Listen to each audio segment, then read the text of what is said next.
तो भगवान बड़े प्रेमी होते हैं, भक्तों से बहुत प्रेम करते हैं। भक्ति कैसी हो? जैसी हो दसों दिशाओं को पवित्र करने वाली। भगवान का नाम धोखे से भी निकल जाए तो आपका यश दसों दिशाओं में फैल जाता है। नाम जपत भाव को भाव अनख आलसहूं, नाम जपत मंगल दिशि दसहूं। तो कितनी दिशाएं होती हैं भैया? 10 दिशाएं। 4 दिशाएं ना कह देना सनातनी होके। दुनिया को 4 का ही ज्ञान है। दुनिया से 1.5 गुना अधिक ज्ञान भारत के लोगों को है ना? हाँ, दुनिया ने आज पता लगाया कि ग्रह 9 है। जब सैटेलाइट नहीं बनी थी हम सनातनी तब भी जानते थे कि ग्रह 9 है। इसलिए नवग्रह की पूजा हमारे यहाँ अनादि काल से होती आई है। बोलो हाँ। तो मतलब हमको ज्ञान था ना ग्रहों का, आज ही ज्ञान है ऐसा तो नहीं। इसलिए भारत शुरू से ही ज्ञान विज्ञान दोनों को जानने वाला है। तो हमारे मुंह फुला लिया। अरे कुछ बातों को मजाक में ले लिया करो, मजाक हंस लिया करो। हर बात पे सीरियस क्यों होना है? हर बात पे परेशान क्यों होना? कुछ बातें हंस के टाल लो। एक पत्नी थी, वो पत्नी बहुत सीरियस थी और पति बड़ा नटखट था। तो पत्नी बोली अपने पति को गुस्से में, अरे तुम तो एक नंबर के जानवर हो, जानवर। गलत किया मेरे पिता ने, तुम्हारे जानवर के संग ब्याह कर दिया मेरा। अब बताओ आपकी पत्नी आपको कह दे तुम ठेठ जानवर हो, आपको तो बड़ा बुरा लगेगा। आप 4 दिन भोजन नहीं करोगे ठीक से, जानवर कह दिया। लेकिन उसका पति बहुत बिंदास था। पति बोला मेरी प्यारी कितना प्यार करती हो मेरे से, जानवर कह रही हो? जानवर का मतलब जानती हो? तुम मेरी जान, हम तुम्हारे वर बराबर जानवर।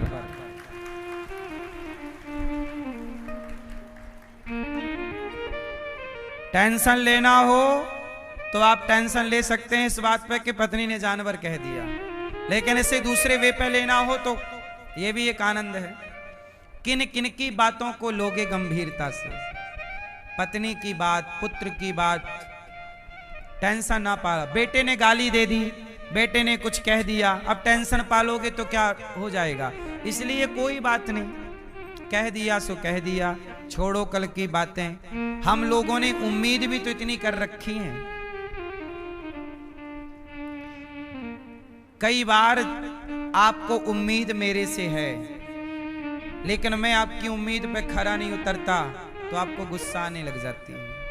आपकी उम्मीदें आपके पुत्र से हैं और जब आपका बेटा आपकी उम्मीद पे खरा नहीं उतरता तो आपको गुस्सा आता है। तो बताओ उसमें गलती बेटे की है कि आपकी है?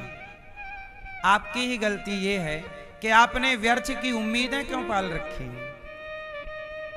इसलिए बच्चों को पढ़ाओ लिखाओ संस्कार दो, पर उम्मीदें ज्यादा ना करो। आप उम्मीदें किए बैठे हैं, हाँ या ना? क्यों?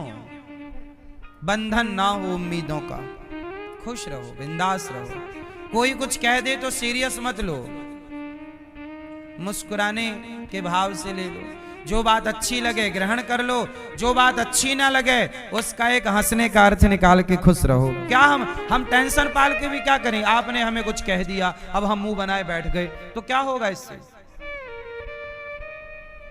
आपने तो कह ही दी ना, अब हम मुंह बनाए तो क्या होगा?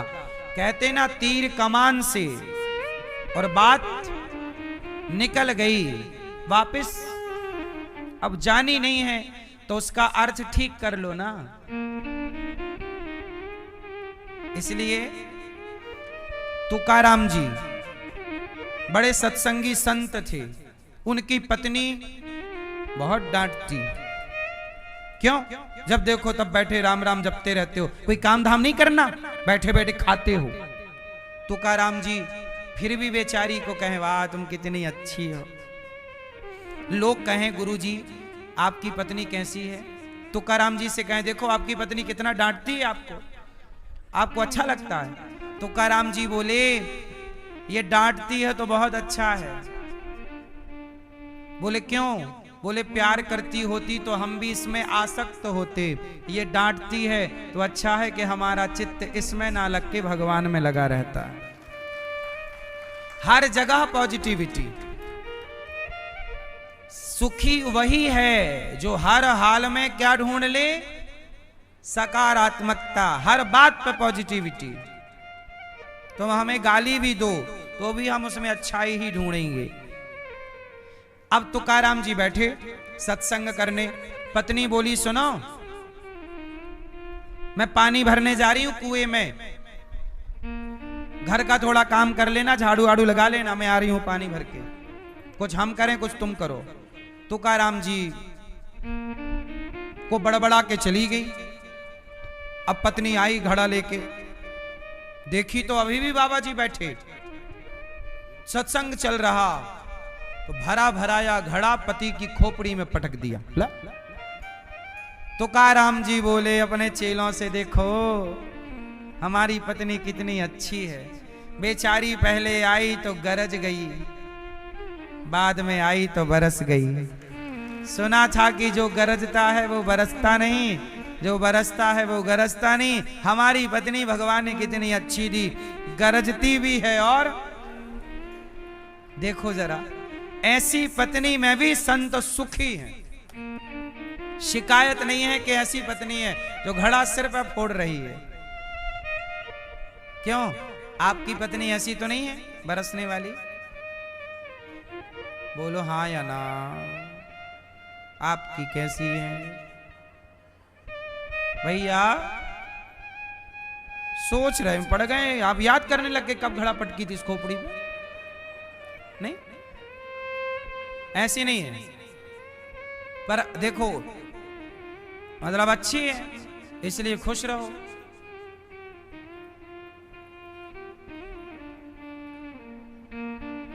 भगवान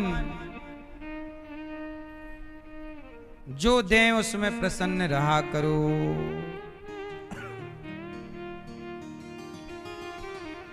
राजा परीक्षित जी ने कलयुग को रहने के 4 कमरे बनवाए। द्यूतम पानम स्त्रियः सूना, जुआ ना खेलो, शराब ना पियो, पराई स्त्री के चक्कर में ना पड़ो, बेईमानी का धन ना कमाओ। राजा परीक्षित जी ने सुखदेव भगवान से कहा कि मुझे 7, अच्छा एक संत जी का परीक्षित जी ने अपमान कर दिया, गले में मरा हुआ सांप डाल दिया, शाप लगा उन्हें। इति लंघित मर्यादम तक्षकः सप्तमे हनि, आज से 7वें दिन तक्षक डसेगा, मर जाओगे। राजा परीक्षित जी को लगा 7 दिन ही बचे हैं, हाथ जोड़ करके कहा सुखदेव जी से, गुरुदेव 7 दिन बचे हैं, बताइए मैं क्या करूं? अच्छा बताओ, जिसके जीवन में 7 दिन बचे हों, जिंदगी थोड़ी बची हो, उसे क्या करना चाहिए? मैया जिसका जीवन थोड़ा सा रह गया हो, बताओ उसे क्या करना चाहिए? शराब पीना चाहिए, पराई स्त्री का संग करके क्लबों में घूमना चाहिए, मांस मदिरा लेना चाहिए, चोरी भ्रष्टाचार बेईमानी करना चाहिए, या भगवान का चिंतन करना चाहिए, आत्म कल्याण का साधन करना चाहिए? क्या करें बताओ? 7 दिन में मरना है। परीक्षित जी घबराए, गुरुदेव मुझे जल्दी मरना है, बताओ मैं क्या करूं कि मेरा मरण सुधर जाए? मेरा क्या सुधर जाए? क्या सुधर जाए? मैया मरण सुधर जाए। भैया क्या करें कि मरण सुधर जाए? चोरी करें, बेईमानी करें, पाप करें, छल करें, मरण किससे सुधरेगा? चोरी करने से, बेईमानी करने से, निंदा चुगली करने से, या पुण्य भूखे को भोजन, प्यासे को पानी, भगवान का चिंतन। क्या करें कि हमारा पुण्य बढ़े और हमारा मरण सुधर जाए? मैया मरण सुधारने के लिए क्या करना चाहिए? आप जरा हमारी माँ हो, हमें सलाह दो, फिर हम वही करेंगे। आप बताओ।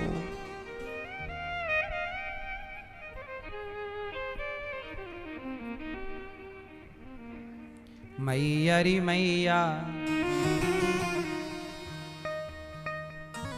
मैया री मैया, छोटी सी मेरी एक ही बात बता दे। मरण सुधारने के लिए क्या करूं?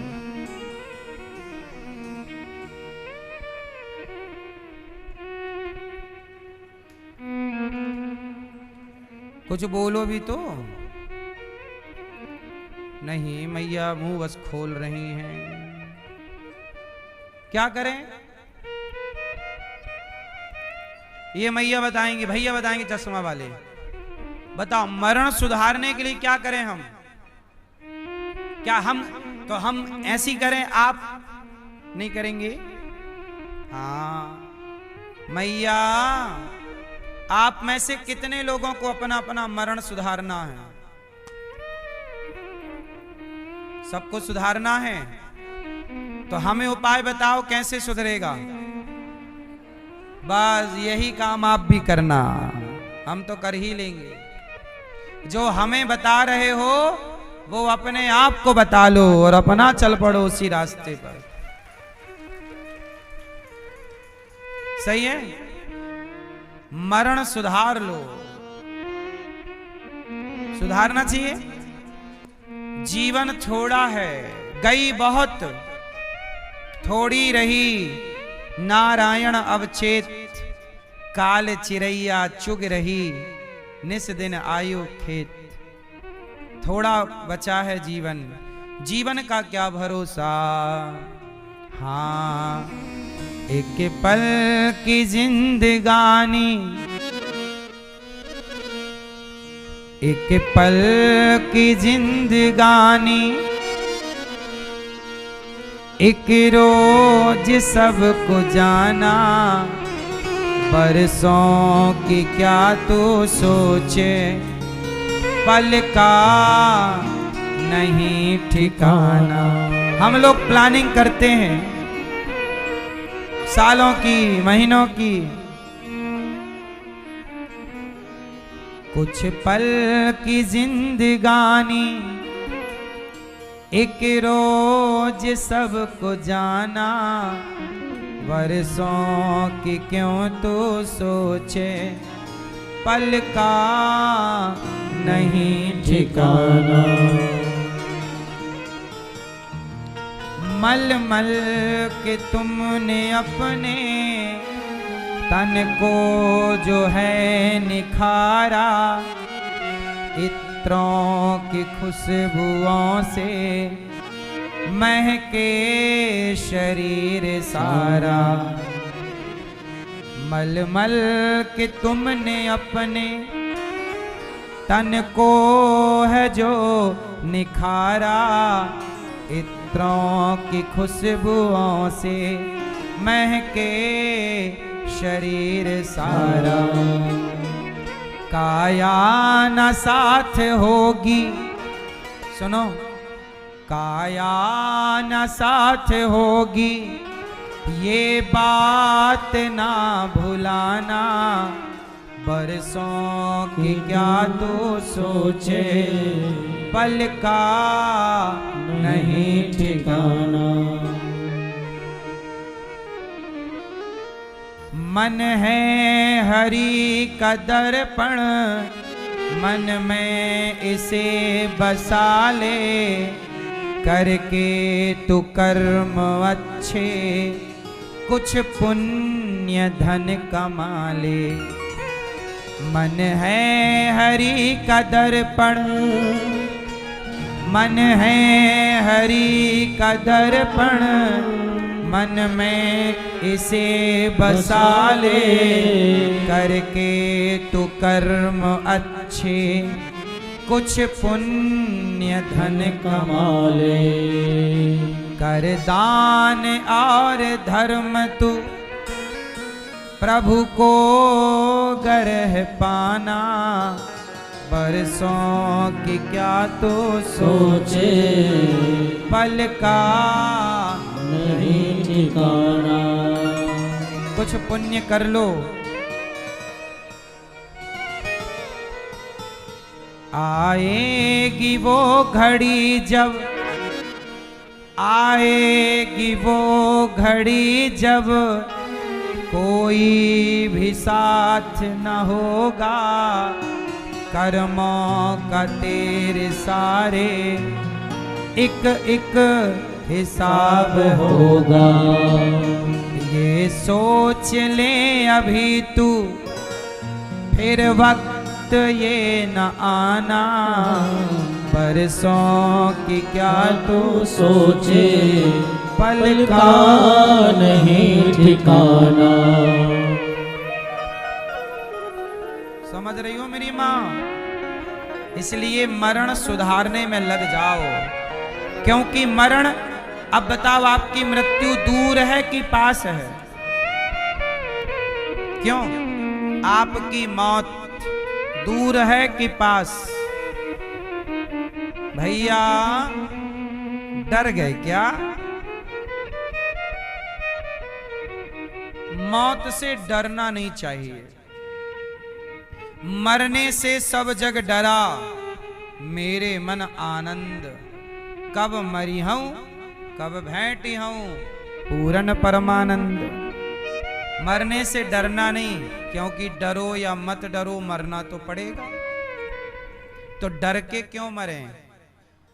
तो आपसे आपकी मृत्यु दूर है कि पास आ गई है? हर रोज एक कदम पास आ रही है। कौन आ रही है? क्यों मैया? कौन आ रही है? मृत्यु। अच्छा, मृत्यु स्त्री है कि पुरुष? बोलो जोर से। मृत्यु बदसूरत है कि खूबसूरत है? क्या बोलती हो मैया? मृत्यु बदसूरत है या खूबसूरत है? कैसी है? हैं? मृत्यु इतनी खूबसूरत है कि उसे देखने के बाद किसी को देखने का जी नहीं करता, उसे पा लेने के बाद किसी को पाने का मन नहीं करता, इतनी खूबसूरत है। कौन? मृत्यु। सबसे निर्दयी भी मृत्यु है। मृत्यु को तनिक दया नहीं। जिस माँ के छोटे से बच्चे हैं, कल बच्चा पैदा हुआ और माँ को मृत्यु लेने आई, किसी ने मृत्यु से कहा, अरे मृत्यु, इसका भी बच्चा छोटा है, तुम माँ को मार डालोगी तो दूध कौन पिलाएगा? ये बच्चे को तो देखो, थोड़ी तो दया करो। मौत बोली, मैं क्या करूं, मैं तो केवल विधि के विधान को फॉलो कर रही हूं, मैं तो केवल विधि के विधान को फॉलो करती हूं। माना कि मुझे कष्ट है, मौत भी रोती है साहब, मौत भी रोती है। यमराज से मौत बोली कि यमराज आप मेरे से ये काम मत कराओ। एक दिन मृत्यु बोली, यमराज जी आप मेरे से ये काम मत कराओ, बड़ी बद्दुआएं मिलती हैं मुझे, बड़ा कष्ट होता है मुझे जब मैं किसी के माँ को, उनके छोटे छोटे बच्चों को छोड़ करके लाती हूँ।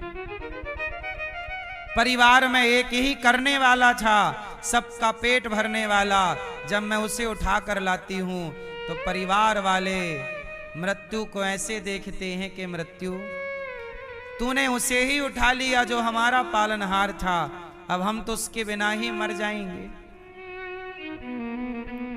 बड़ी निर्दयी है मौत। यमराज जी ने कहा कि मृत्यु, तुझे कोई बद्दुआ, कोई पाप नहीं लगेगा, क्योंकि ये तो तेरा काम है।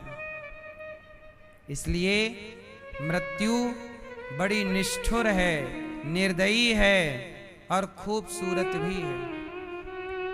अपने अपने दृष्टि से देखो। इसलिए कहते हैं संत लोग, मौत से डरना नहीं चाहिए। मौत इस जिंदगी का कड़वा सच है, आएगी। इसलिए डरोगे तो ज्यादा सताएगी, तैयार रहोगे कि मरना है तो पीड़ा कम होगी, क्योंकि पहले से जानकारी है कि चलना है। तो मेरे तो पास ही आ रही है मृत्यु, आपके कितने करीब आ रही है? नहीं, मौत सिर पे नाच रही है। काल ब्याल मुखग्रास त्रास निर्णास है तवे, नाच रही है सिर पर। काल हमें खा रहा है। हाँ, काल बलि का लगा तमाचा, कलम कान में धरी रही। एक परदेसी हुआ रवाना, सुंदर काया पड़ी रही।